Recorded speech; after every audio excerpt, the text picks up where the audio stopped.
So yan mga kababayan, nandito tayo ngayon sa loob ng Meraki Garden. Napaka-sulit na sulit. Sulit yung pumunta dito sa loob mga kababayan. Talagang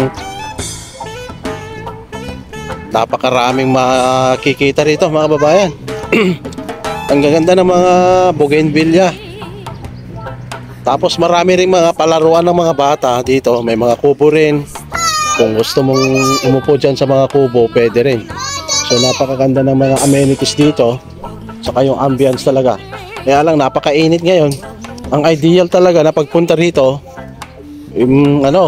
dapat gabi para hindi mainit mga kababayan. So yan, ang dami mga palaruan ng mga bata dito. Nag-i-enjoy sila kaya lang mainit mga kababayan.